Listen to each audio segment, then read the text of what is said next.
Europe 1, Emmanuel Faux.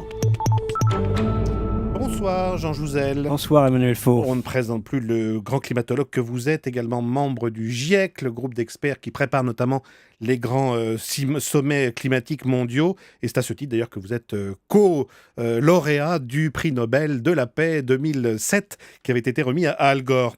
Alors, Jean Jouzel, je vous pose la question carrément, comme beaucoup de gens se la posent en ce moment. Que se passe-t-il dans notre ciel ? La Bretagne qui essuie tempête sur tempête depuis bientôt 2 mois, toute la côte atlantique qui est en alerte jusqu'au nord de l'Espagne, en Italie, les grands fleuves comme le Tibre et l'Arno qui ont menacé de déborder, ne parlons pas du nord-est des États-Unis qui retrouvent les tempêtes de neige, je le disais tout à l'heure, des milliers de vols annulés. On a quand même rarement vu ça.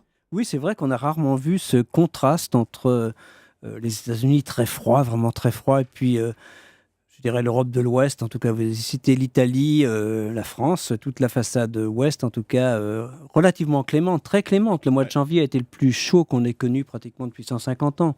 À la fois douce, venteuse et arrosée. Oui, douce, venteuse, arrosée. Alors il y a quand même des liens entre tout cela. Douce et en tout cas douce et arrosée, c'est vrai que ces masses d'air, ces dépressions à répétition nous amènent des masses d'air très riches en eau qui se déversent et qui forment beaucoup de précipitations. La douceur est effectivement d'une certaine façon favorable à des précipitations importantes, simplement parce que les masses d'air contiennent beaucoup plus d'eau. Donc c'est ce phénomène avec plus de précipitations, un temps doux.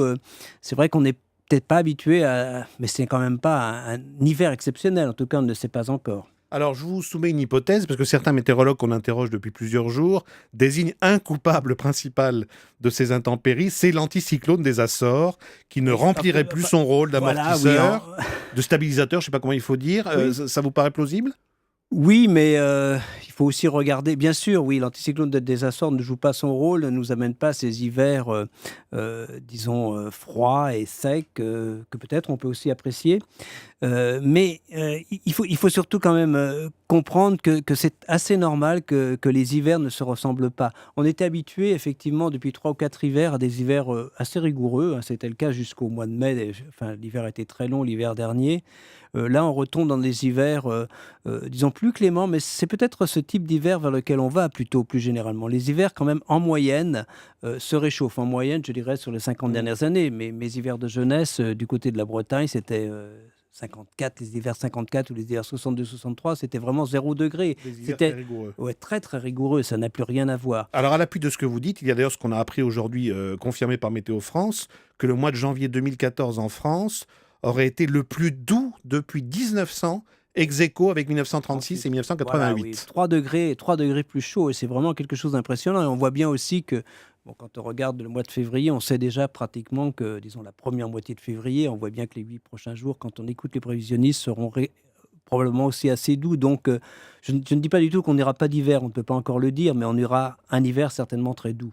Alors, en moyenne. Ça veut dire quoi tout ça, Jean Jouzel ? Ça veut dire que le réchauffement climatique est bien là, dont vous parlez, vous, depuis très longtemps, oui, on poursuit on en parle depuis longtemps. L'Organisation météorologique mondiale vient de publier les statistiques pour 2013, et elles sont très claires. 2013 a été la 6e année la plus chaude qu'on ait jamais connue, en tout cas depuis le début du XXe siècle. Ça se place... Il faut quand même bien imaginer que toutes les années les plus chaudes sauf une, disons, sont pratiquement au cours depuis le début du 21e siècle, sauf 98. On est vraiment...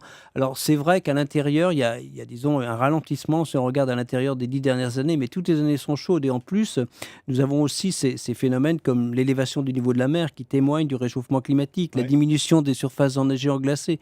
Oui, nous sommes dans une période de réchauffement. Mais est-ce que ça veut dire que ce réchauffement qui se confirme va s'accompagner, on doit s'y attendre, si on se projette un peu dans l'avenir, par des saisons comme ça perturbées, des éléments qui se déchaînent, des tempêtes à répétition, ça va ensemble ? Sur les tempêtes dans nos régions, nous sommes très prudents. D'abord, Météo France nous dit, et à juste titre certainement, qu'il n'y a pas vraiment d'augmentation de l'intensité ni disons de la fréquence des tempêtes du type que celle dont on connaît actuellement, ou qu'on a connue au cours des dernières semaines. Il n'y a pas vraiment une accélération. Et on ne peut pas non plus prédire...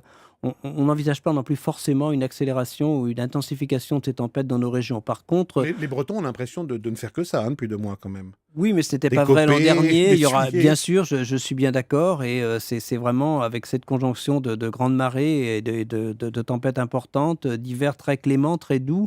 Et ça, c'est un des risques des hivers. Les hivers deviendront quand même en moyenne de plus en plus doux. Je ne dis surtout pas qu'on n'aura pas d'hivers rigoureux de temps en temps, mais en moyenne, c'est assez inéluctable. Nous allons vers des hivers plus doux. Et donc un ordre du jour pour le grand sommet climatique qui est prévu à Paris en 2015, Oui, assez copieux si je vous entends là, oui, Georges bien Jouzel. sûr, parce que si on veut... Tous ces sujets-là seront sur la table. Bien sûr, l'idée, c'est quand même de maîtriser, de limiter ce réchauffement climatique, de le limiter si possible à 2 degrés. Et pour cela, c'est un véritable changement de type de développement. Nous devons aller vers une société sobre en carbone et c'est un véritable défi dont la France a pris la charge et j'en suis assez fier. Vous reviendrez pour en parler. Merci beaucoup, Georges Merci, Jouzel, Emmanuel d'être Faux. passé dans Europe Nuit. Merci.